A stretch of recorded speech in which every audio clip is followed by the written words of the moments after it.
Buenas noches, ¿cómo estás, querido amigo Agustín? Buenas noches, Thor. ¿Cómo andan todos por ahí? De primera, por suerte disfrutando un clima que se ha puesto más lógico para esta época del año. Estamos llegando al otoño, va llegando, no, estamos en pleno otoño, pero está llegando recién por acá el fresco de las temperaturas más lógicas para este año. Vos estás en la ciudad de Montevideo, ¿no es así? Exacto, estamos en Montevideo y estamos sufriendo lo mismo que ustedes o disfrutando según el gusto de cada uno, porque la libertad de todo. Pero claramente esta semana se empezó a sentir claramente el cambio a algo más invernal, a pesar de que estamos aún en otoño. Exactamente. Bueno, vamos a dar inicio formal a esto. Bienvenidos todos los que nos acompañan cada noche. Siendo la hora 21, un minuto, estamos iniciando esta edición del Conversando con el Club de la Libertad, jueves 7 de mayo de 2020, año de la Gran Peste, y estamos en este caso con un director ejecutivo del Centro de Estudios. Eh, ya empezamos con ahí estamos. Eh, Volvimos. Volvimos, empezamos con algunos pequeños problemas de conexión, pero ya estamos. Dale, ¿fui yo o fue vos, sos vos, sabés? Mira, no hay manera de saber de qué lado es el problema. Esto No, ya terminé dándome cuenta. Y vos ves que se me corta no, mi imagen, yo veo que se corta tu imagen. Así que no hay no, manera de saber no. exactamente de dónde es. Pero no importa, cuando vos veas que se tranca un poquito vos, dale para adelante. Mientras tanto, como corresponde con un amigo uruguayo, vamos a estar brindando con algunos mates acá. Agustín, dame el favor de presentarte a la audiencia, así te van conociendo. Bueno, Thor, muchísimas gracias por la invitación, gracias a Alberto, gracias a todos los amigos del Club de la Libertad. Es un gusto estar compartiendo este ratito. Yo soy Agustín Turralde, soy economista, soy uruguayo y dirijo el Centro de Estudios para el Desarrollo, un think tank uruguayo, amigo de muchos otros centros de estudio en Argentina, con los que ustedes han compartido tanto.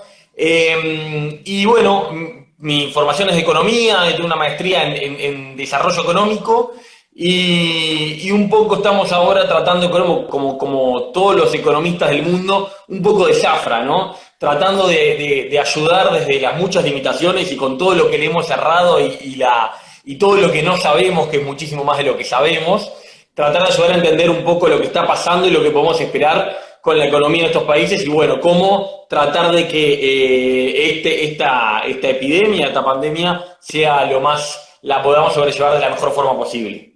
En lo personal, ¿cómo te ha tratado a vos, a tu entorno, a tu grupo de gente, a la gente del centro de estudios? ¿Cómo han llevado ustedes adelante esta situación de pandemia? ¿Cómo la está llevando Uruguay en general? La verdad que por ahora bastante bien. La realidad es que en Uruguay yo creo que la gran diferencia con Argentina y Uruguay es que nunca hicimos cuarentena obligatoria. La cuarentena acá fue siempre opcional, siempre fue una apelación muy importante del presidente a la libertad y a la responsabilidad de las personas. Y la realidad es que dio resultado. Creo que por dos grandes cosas. Uno, porque la gente mayormente respondió y fue responsable. Y dos, porque fue temprana. Si bien no fue obligatorio, fue muy temprana la exhortación. Y la realidad es que estamos, por ahora, esto puede cambiar, en niveles de contagio bastante bajos, con una cantidad que empezó de un momento un pequeño pico y después se tendió a estabilizar. Entonces, por suerte, no he tenido ni en mi entorno, ni de laboral, ni familiar, ningún caso, ningún problema relevante. En el centro de estudios empezamos a hacer home office, trabajamos varias semanas cada uno de su casa. Esta semana empezamos a volver algunos días a la oficina. Esta semana Uruguay empezó a volver a esta nueva normalidad que hablábamos en el título. Y entonces también acá en el SED empezamos con cuidados, sabiendo a lo que nos enfrentamos, pero bueno, tratando de salir a buscar la vida que tiene que seguir en esta nueva normalidad y con otras condiciones rodando. Así que primero bastante desde la casa, un par de semanas, y ahora ya desde la oficina algunos días de la semana. Perfecto, eso está muy bueno. Qué buen mate. Te hago una pregunta.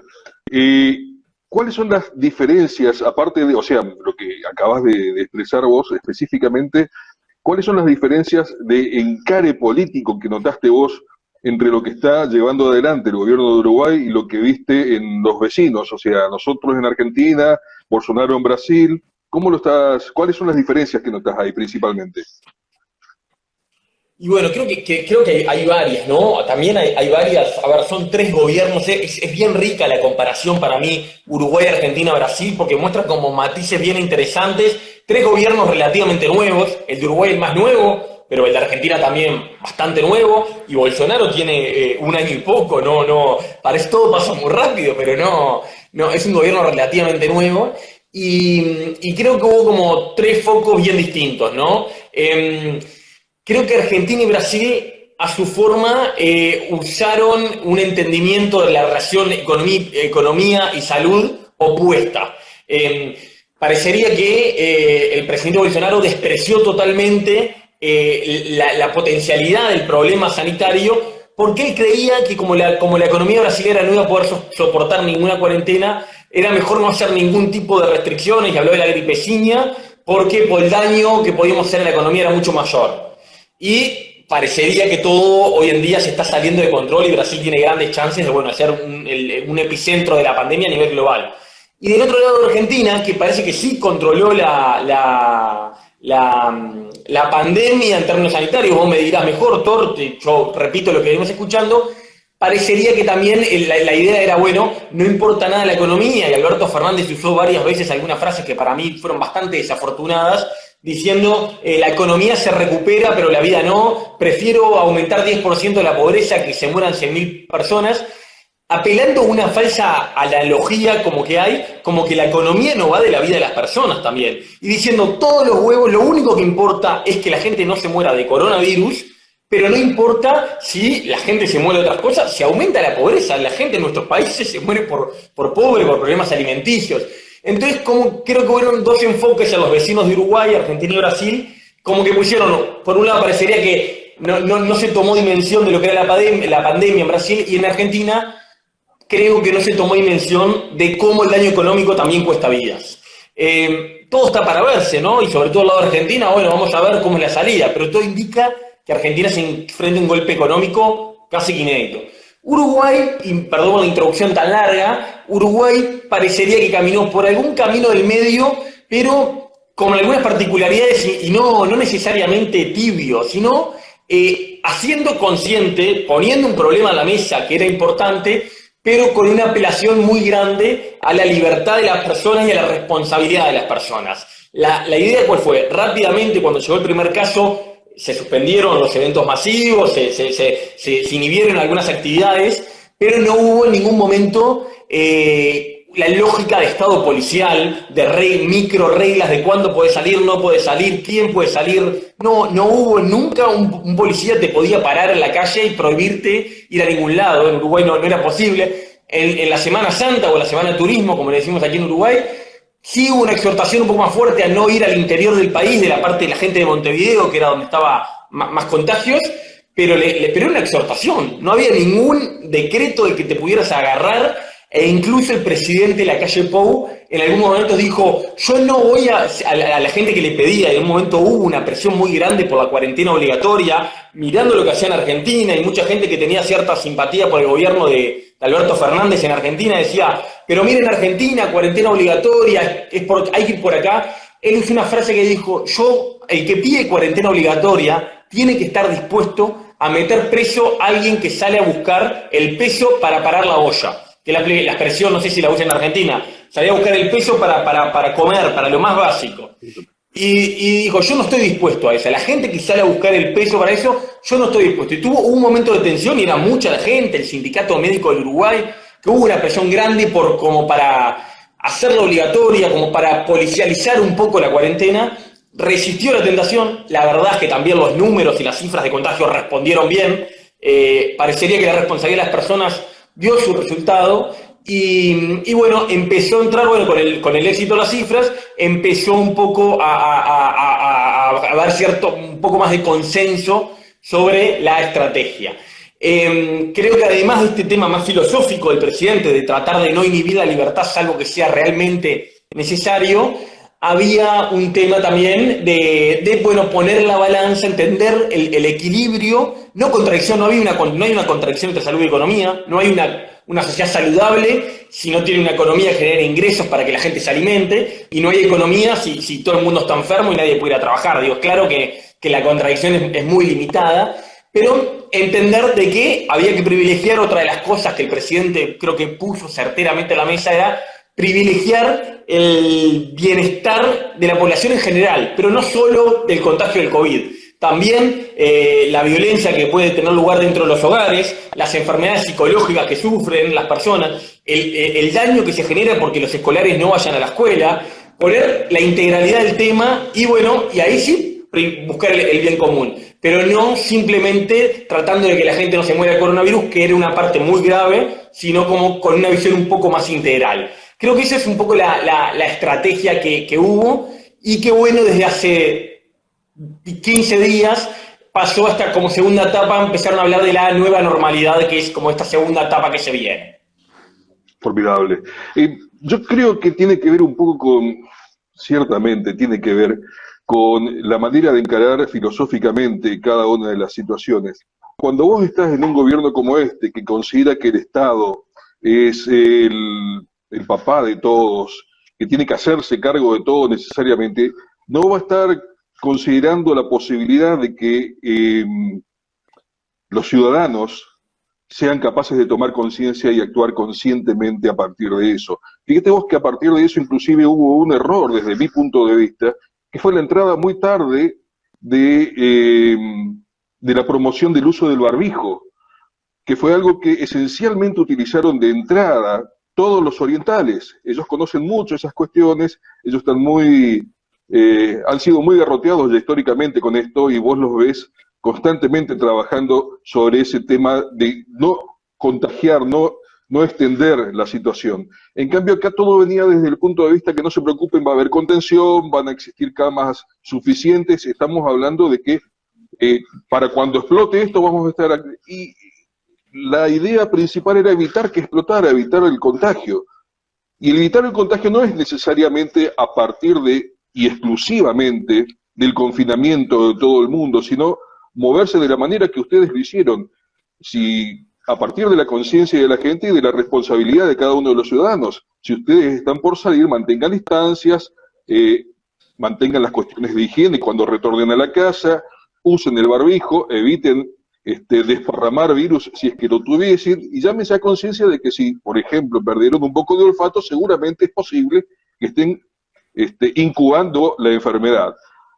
Simplemente eso, considerar que desde lo filosófico existe la posibilidad de encarar la situación de una manera distinta, más exitosa y menos exitosa, según cómo lo tomes.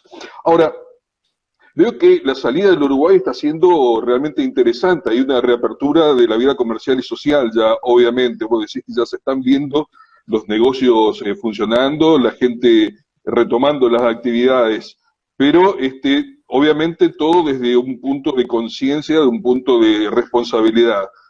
¿Cuál es la actual realidad política del Uruguay? O sea, ¿cómo vive este cambio de paradigma? Digo, han salido de ser uno de los integrantes del Foro de Sao Paulo a ser parte de un gobierno liberal notorio, que es el de la calle Pou. No son parte más activa de la izquierda latinoamericana y se han abierto nuevamente a las ideas de la libertad. Eso es importantísimo. ¿Cómo lo toma el uruguayo en general? ¿Cómo se adapta? ¿Hay una expectativa? ¿Hay una buena recepción? ¿Cómo sentís que lo toma el uruguayo en sí mismo este cambio de paradigma? Es una buena pregunta, ¿no? Porque es verdad que todo coincidió, ¿no? Acá es como que hubo un cambio de gobierno y llegó el coronavirus. Entonces el nuevo gobierno es el gobierno del coronavirus, para bien y para mal. Y creo que, a ver, políticamente hubo un cambio importante en octubre y en noviembre del año pasado.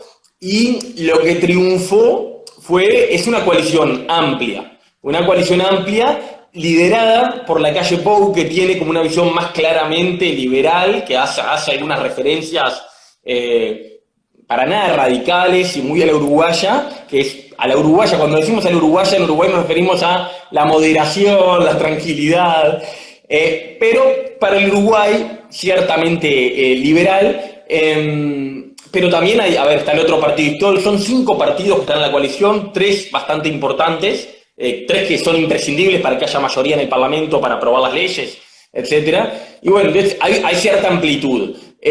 Sí, claro, creo que muestra un agotamiento o un cansancio, bueno, una intención de pegar un clic y dar una vuelta. Y desde ese punto de vista creo que el uruguayo lo vive con cierta esperanza. Por ahora uno mira las encuestas de opinión, incluso dan que gente que no votó a la calle Pou está teniendo un voto de confianza y dice, bueno, apruebo la gestión, tengo simpatía, me parece bien cómo vienen gestionando el tema del coronavirus, etcétera. O sea, la gente, a veces hay un poco de miedo, como decir, bueno, si esto es lo que siempre se hizo, es lo dominante y no se puede cambiar, bueno, obviamente toda realidad es distinta, compleja, tiene sus particularidades, pero una vez que empezó a gobernar, hay cierta amplitud y apertura, incluso de gente que no lo votó, a escuchar otras ideas y por ejemplo, fue muy icónico una referencia, ahora se nos trancó, ahí volvimos, una referencia que hizo el presidente de la calle Pou cuando le preguntaron por aumentar los impuestos al capital, e hizo una defensa del sector privado y dijo, yo no voy a grabar a quien creo que es el que nos va a sacar de la crisis. Y que fue, más allá de que él diga, de no poner impuestos, el que él se haya atrevido en Uruguay, un país con una tradición algo estatista, a dar un mensaje público y notorio de defensa del sector privado y decir que el sector privado no iba a cinchar para salir de la crisis, es un mensaje de que algo cambió, de que algo está cambiando. Y bueno, como siempre estas cosas, si mañana se desbarranca la economía, los indicadores, obviamente nada es para siempre. Bueno, Argentina, los vaivenes de Argentina son la prueba más clara de que siempre, pero es la muestra también de que, bueno, de que hay otro ambiente y bueno, hay una carta de crédito. La gente está como, bueno, vamos a darle una oportunidad a nuevas ideas y bueno, le toca al gobierno responder. Qué bueno, realmente qué bueno.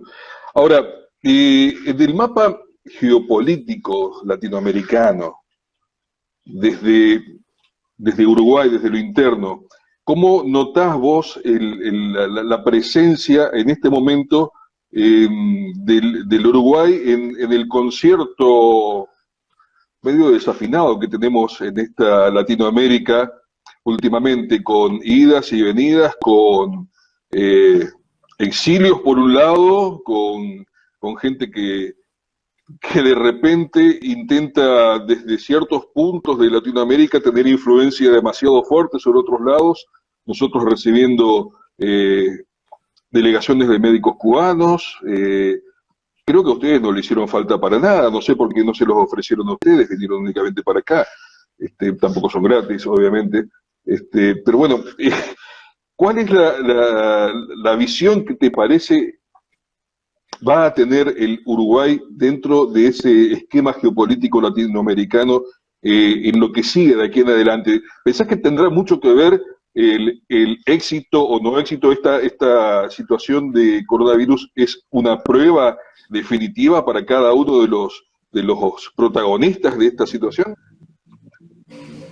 Y bueno, para algunos parece que ha sido también una oportunidad, ¿no? Del otro lado de Argentina, ustedes tienen al otro vecino Chile, donde parecería que un gobierno que estaba contra las cuerdas y a punto de caer, encontró en este tema un respiro y una oportunidad como de rearmar un relato y respirar.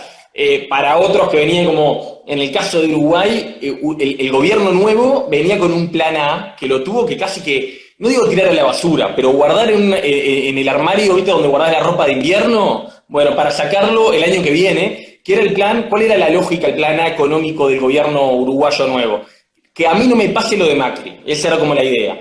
Correcto. Me están dejando un país con un déficit fiscal muy alto. El gobierno recibe 5 puntos de déficit sobre el PBI, 70 puntos de deuda sobre el producto, una economía estancada. Entonces, la idea era, vamos a hacer un ajuste por acomodar las cuentas públicas rápido, el primer año. El primer año ordenamos la casa y después vamos a tener 4 años más para crecer y mostrar que si mejoramos la competitividad, mejora el empleo, mejora los salarios y ese es el camino.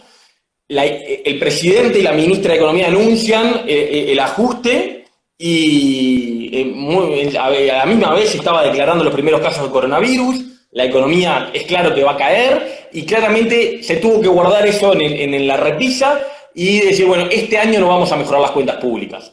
Y porque ese miedo de, bueno, que a mí no me pase lo que le pasó a Macri, que el tercer año reventó todo por los aires, no van a poder resolverlo rápido, va a quedar por lo menos para el segundo año. Y empezar a atender la emergencia. Entonces, para Uruguay fue más bien un gobierno nuevo, con ilusión y con un plan claro de trabajo, que lo tuvo que cambiar. Para otros países como Chile, al revés, un gobierno como contra las cuerdas, que ya no sabía ni cómo reaccionar, encuentra un relato y un tema que de repente le permite volver a la pelea política. Creo que es muy claro, es muy particular de cada país, y bueno, lo que vamos a tener yo creo que estamos viendo, no, es mucho más que de izquierda y derecha, creo que vamos a ver gobiernos de izquierda y de derecha fracasar en la gestión de este tema. Creo que los valores clásicos no de que vale todo, pero sí de cierto pragmatismo, del análisis de las situaciones, de la sobriedad, esos gobiernos me parece que son los que con ideas claras, con principios claros, pero con el pragmatismo necesario para abordar una situación imprevista y que nadie vio venir, porque esto sí que nadie lo vio venir.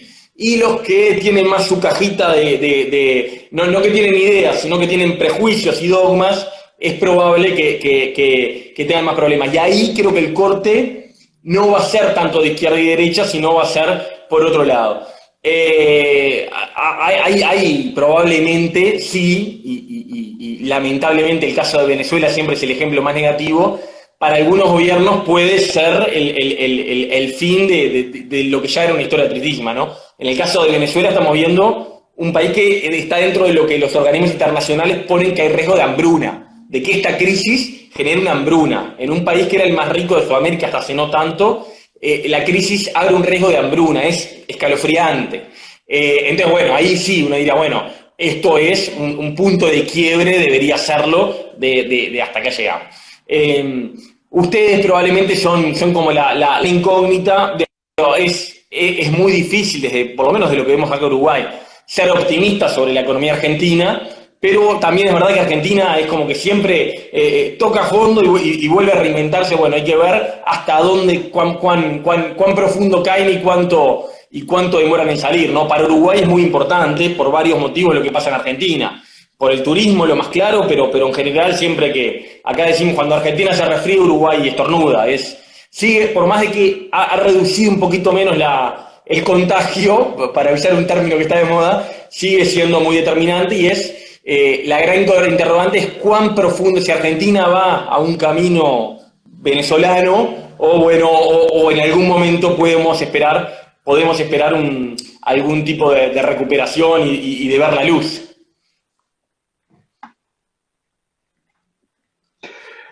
Estamos con serios problemas de conexión. Constantemente estoy escuchando entrecortada tu señal tanto en el video como en el audio. Esperemos que esto, una vez que recojamos la grabación, lo encontremos en buen estado y ahí existe la posibilidad para que los que no pudieron escuchar correctamente esto lo puedan volver a ver, porque se sube al canal de YouTube del Club de la Libertad y a partir de ahí se puede compartir nuevamente. En este momento te has clavado completamente la transmisión, es más, ahí te tengo de retorno. Bueno, ahí acabo de cambiarme a la señal de antena, a ver si capaz que el problema era de Wi-Fi, me cambié al internet móvil. Ah, ok, perfecto, buenísimo, a lo mejor sea por ahí. Te hago una consulta porque ya dentro de todo hemos quemado un poco lo que teníamos como esquema para hacer este reportaje, así que nos quedan más o menos unos 15 minutos, quizás 10. Vamos a aprovechar para charlar un poquito sobre el punto de vista de las organizaciones.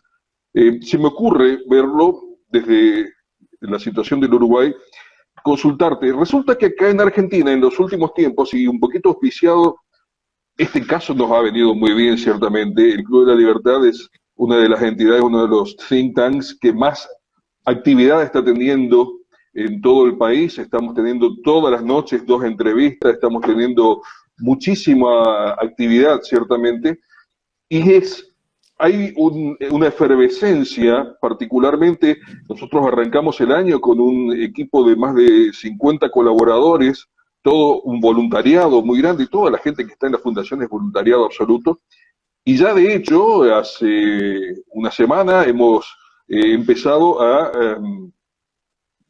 tomar, darle espacio a nuevos voluntarios que están accediendo. Estamos encontrándonos con un equipo de más de 50 personas nuevas que están sumándose. ¿A qué voy con todo esto?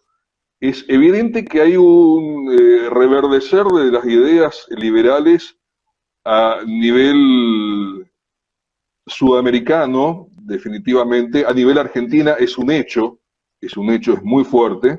Nosotros lo notamos muy, muy fuertemente acá en la ciudad de Corrientes, en el noreste de la República Argentina. ¿Cómo vos notás, digo, si es que se nota, si es que hay una eclosión, un activarse más de las fundaciones, de los think tanks? ¿Qué evolución estás notando en el Uruguay respecto de las ideas de la libertad? Y bueno, en Uruguay es como que todo nos pasa. Es un país extremadamente parecido a Argentina, no somos los 2 países más parecidos del mundo, y en Uruguay hasta es histórico, ¿no? Uno mira los ciclos económicos y son muy parecidos, pero en Uruguay siempre más amortiguados. Es como que somos más sobrios para vivir las crisis, para vivir las bonanzas, y bueno, creo que también capaz que un poco de eso hay. Sin duda hay un cambio en el discurso público, y hay mucha más gente y jóvenes que uno ve que orgullosamente se definen de estas formas sin ningún pudor, y creo que ahí hay un cambio bien claro. Obviamente todo llega, las redes sociales hacen que muchos de los fenómenos que se dan de un lado, que se ven de un lado del río, se vean del otro, y obviamente nosotros consumimos mucha televisión de ustedes y muchas redes sociales de ustedes, entonces tenemos con lo bueno y lo malo, los queremos así como son. Pero claramente eso se ve, ¿no? Coincide con esto que estábamos hablando antes, ¿no? De un cambio político y de un presidente y de algunas otras figuras. Hablar de otra figura política uruguaya que está un poco de moda, que es el canciller, que fue candidato a presidente por el segundo partido de la coalición, Ernesto Talvi, que es una persona que se define como liberal social, con una visión económica liberal muy clara, con una visión social, pero claramente liberal, y también lideró como capaz que no tan también más sobrio que lo que se ha hecho en Argentina, pero un partido, rejuveneció un partido político muy histórico, con muchos jóvenes que encontraron en cierto liberalismo moderno una motivación. Entonces creo que sí, que se da a la uruguaya, con nuestro estilo y más con nuestra sobriedad, si se quiere, pero se da, y creo que se terminó sobre todo la idea de que alguien tiene una superioridad moral, que los demás tienen que bajar la cabeza para hablarles. A ver, acá ya gobernaron todos, ya todos tienen responsabilidad de lo que pasó, ya los referentes mundiales de todos, cada uno puede mirar cómo les está yendo. No, ojo, vamos a ver quién es el que tiene que agachar la cabeza para hablarle al otro. Esa cosa que hubo, y sobre todo entre los jóvenes, que en una época parecía que solo los que no pensaban de cierta forma más hegemónica tenían que andar cabizbajos, eso claramente está cambiando, y hay una discusión. No creo que haya ni un fin de la historia, como decía Fukuyama, ni nada, más bien al revés, hay un reverdecer de la discusión política, de la discusión de filosofía política, de política partidaria, de valores, de ideas, de la libertad, de todo. Y bueno, y hay que dar esa disputa, y bueno, creo que al final las ideas predominantes en una sociedad suelen ser muy determinantes, ¿no? Las ideas que predominan, el sentido común que predomina en una sociedad, suele ser muy determinante con el progreso que esas sociedades logran. Estoy pensando en un economista muy importante, Deirdre McCloskey, que sostiene estas ideas. Es sin duda que tratar de que nuestras sociedades reconozcan los valores de la modernidad, de la ilustración, de la libertad, del progreso, las instituciones, ver a ver qué países, qué tipo de instituciones funcionan y que no. Ayer hubo una propuesta que presentó la oposición en Uruguay que todo el mundo dijo, por favor, no, nos estamos kirchnerizando, fue la opinión, que era suspender los despidos por 180 días. Y por suerte, buena parte de la propia izquierda acá salió a desmarcarse la idea y a decir, no, esto no, acá hay que hacer otras cosas, el gobierno se equivoca y critican al gobierno muy legítimamente porque es parte del juego político, pero suspender los despidos no funciona en ningún lado del mundo, en ningún momento. Hagamos cosas que funcionen. Y fue gracioso porque fue a muchas personas en Twitter, en redes sociales, a la vez vieron a la kirchnerización llegando al Uruguay. Bueno, creo que esa es la principal disputa que tenemos que dar en Uruguay. Es dar la discusión política que es sana y es necesaria y es parte dentro de valores no quiero usar de moderación, porque no necesariamente es de moderación, pero de cierta normalidad, de las cosas que funcionan en el mundo y no contagiarnos de lo peor de Argentina o contagiarnos de lo peor de otros países de la región, sino tratar de dar la discusión dentro de los parámetros de países que progresan y generan buenas condiciones de vida para las personas y no dentro de los modelos fracasados. No sé si necesariamente sea moderación la palabra, que veo que la estás tratando de esquivar, no la es, no. Pero el punto acá es el sentido común. Pasa por ahí. Porque si nosotros tenemos que encontrarnos con, por ejemplo, en el medio de esta situación única a nivel mundial, encontrarnos con zurdosaurios kirchneristas acá que aprovechan la situación como para esgrimir nuevamente una idea del tipo hay que reivindicar y colocar de vuelta la Junta Nacional de Granos. No sé si ustedes tienen referencia de qué significó eso, pero la Junta Nacional de Granos era un ente que definía qué es lo que se debía sembrar, de qué manera lo tenías que hacer, o sea, era manejar al individuo, al manejar al productor, decirle qué podía, qué no podía, cómo venderlo, a qué precio. Un delirio absoluto. Y tenés zurdosaurios que vienen con esas ideas como diciendo, acá hay que volver a... No, hermanito, Argentina tiene, creo que esta gran diferencia entre ustedes y nosotros pasa por que acá todo tiende a convertirse en un gran Boca River eternamente. Yo no sé si Nacional y Peñarol llevan a esos niveles las situaciones, pero acá todo pasa por una situación de ultrapasión, extremismo, etcétera, etcétera. Ustedes no tienen un personaje necesariamente como Javier allá, o sí, como un Javier Milei. Bueno, acá Javier Milei es la expresión apasionada, ultra exacerbada, pero que ciertamente causa esa afluencia de gente nueva, porque necesariamente eso en Argentina tiene su espacio, tiene su lugar, tiene el éxito que nos lleva a que muchísima gente que se arrima a nuestras ideas nos dice, yo lo empecé a ver, como la vez pasada teníamos un reportaje acá con un querido amigo, un youtuber que se llama Tipito Enojado, y que él comentaba que él empezó a cambiar su punto de vista del momento en que dejó de escuchar cómo gritaba Javier y empezó a escuchar lo que gritaba Javier.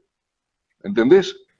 Ese es el punto de quiebre. Al momento en que la muchachada deja un poco de lado los trapos y empieza a escuchar qué es lo que está diciendo, cuál es el trasfondo de la situación, ahí viene el cambio de mentalidad. Pero desgraciadamente en una sociedad como la Argentina parece que todo tiene que entrar a partir del apasionamiento y de la confrontación, y tenemos mucho de eso, tenemos demasiado de eso. Por un lado, ahí está la moderación del uruguayo, y por otro lado está hoy en día el sentido común del uruguayo diciendo, está bien, ya probamos aquello, ya probamos todos los sabores, hagamos algo lógico, y está bien, y está muy bien. Querido amigo Agustín, Ha sido un maravilloso encuentro mate de por medio de los dos lados. Estuvo un poquito cortado, pero tengo principalmente muchos comentarios de la gente que decía que no se cortó, se escuchaba bien, así que por suerte vamos a tener un récord interesante con la experiencia de esta noche. Yo te dejo que te despidas, que saludes a todo el mundo y después me quedo a hacer un pequeño par de avisitos, un par de chivos de parroquiales de cómo continúa este ciclo. Agustín, el micrófono es para vos. Vale, bueno, muchas gracias por la invitación nuevamente. Simplemente como terminar de contarles lo que en Uruguay estamos viviendo ahora, que es, bueno, por suerte esta semana empezamos a ver que el 85% de los negocios empezaron a abrir, con mucho cuidado, con mucha menos gente, y empezamos ese camino de pasos cortos y seguros. Y quizás en algunos hay que meter marcha atrás. Creo que es probable que en alguna cosa que se va para adelante, para atrás, pero que hay que tratar de ir a buscar esa nueva normalidad con mucho cuidado, con tapabocas, con mucho espacio, cuidándonos, siendo responsables de nosotros mismos y de los demás, pero que el riesgo hoy en día no es solo el COVID, sino en economías débiles como las nuestras. Hay muchos otros riesgos de violencia, de las crisis sociales en Uruguay y en Argentina dispararon la violencia y aumentaron los homicidios. Entonces, bueno, tenemos que cuidar que no se pierdan vidas de ninguna forma. En Uruguay empezamos estas semanas como a recuperar cierta normalidad con miedo, sin duda, de que puede ser que nos equivoquemos y haya que ir para atrás. Pero bueno, sé que en Argentina, hoy vi que en la ciudad de Buenos Aires empezaba a abrir algunas cositas. Creo que va a haber que empezar ese camino y bueno, creo que es parte de esta nueva normalidad que tenemos que recorrer. De mi parte me despido, un gusto, muchísimas gracias al Club de la Libertad, a ti, a Alberto, por la invitación. Y bueno, desde el Centro de Estudios para el Desarrollo en Montevideo, quedamos a las órdenes y seguro nos volvemos a encontrar. Quizás invertidos los roles, los invitamos a charlar un poco de algunas de las cosas que están pasando del otro lado del río. Más que seguramente, si algo bueno puede dejar de enseñanza esta crisis de la pandemia es que todo se puede hacer inclusive no encontrándonos personalmente y que hemos tenido una experiencia muy vasta, muy importante en la utilización de estos medios para comunicarnos y para reunirnos y para mostrar nuestro pensamiento en ida y vuelta, en reversa, para adelante, para atrás. Esto es realmente formidable, es muy, muy válido. Creo que hemos salido, por sobre todo, en lo que refiere a la difusión de las ideas y en la batalla cultural, hemos salido fortalecidos ciertamente. Agustín, querido, muchísimas gracias por tu presencia. Te dejamos libre y nos estaremos encontrando prontamente, chamigos, como decimos de acá de Corrientes. Que tengas su... Muchas gracias, saludos a todos en Corrientes y en Argentina. Listo, fuerte abrazo, chamigos, nos vemos. Y mientras tanto yo me quedo acá haciendo un pequeño chivato, como se suele decir. Estamos con las parroquiales de cómo sigue esto en adelante, que es el próximo conversando con el Club de la Libertad, sería mañana, viernes 8, pero en este caso va a ser a partir de la hora 18, con Nicolás de la Plaza, director de ZBL Legal. Nicolás de la Plaza va a estar siendo entrevistado por Alberto Medina Méndez y el tema a tocar será un liberalismo popular es posible. El día sábado 9, pasado mañana, nuevamente ya en el horario de las 21, estaremos con Santiago Lozano, expresidente de la Juventud de la UCD, un hombre de la generación de Alberto Medina Méndez. Va a estar siendo entrevistado por Carlos Hernández, uno de los directores y fundadores de este Club de la Libertad, con el tema de un liberalismo práctico para la Argentina. Y finalmente el último chivo que meto es para el domingo, cerrando la semana, el domingo 10 de mayo, a partir de las 21, nuevamente conversando con el Club de la Libertad, Juan Carlos Lynch, director general de New Link y miembro del Comité Ejecutivo del Museo de Arte Contemporáneo de Buenos Aires, va a estar en el desafío de crear una nueva dirigencia, entrevistado nuevamente por Alberto Medina Méndez, que se está acaparando la mayor parte de las entrevistas, se las guarda él, está bien, saben mejor que nosotros cómo llevar adelante. Este es periodista. Nosotros estamos inaugurándonos en estas lides. Damas y caballeros, muchísimas gracias por su presencia, gracias por haber acompañado al Club de la Libertad nuevamente en otra jornada más. Nos estamos encontrando en cualquier momento, mañana, como ya les dije, y yo, cuando me toque nuevamente, un gustazo. Nos vemos. Chao, hasta luego.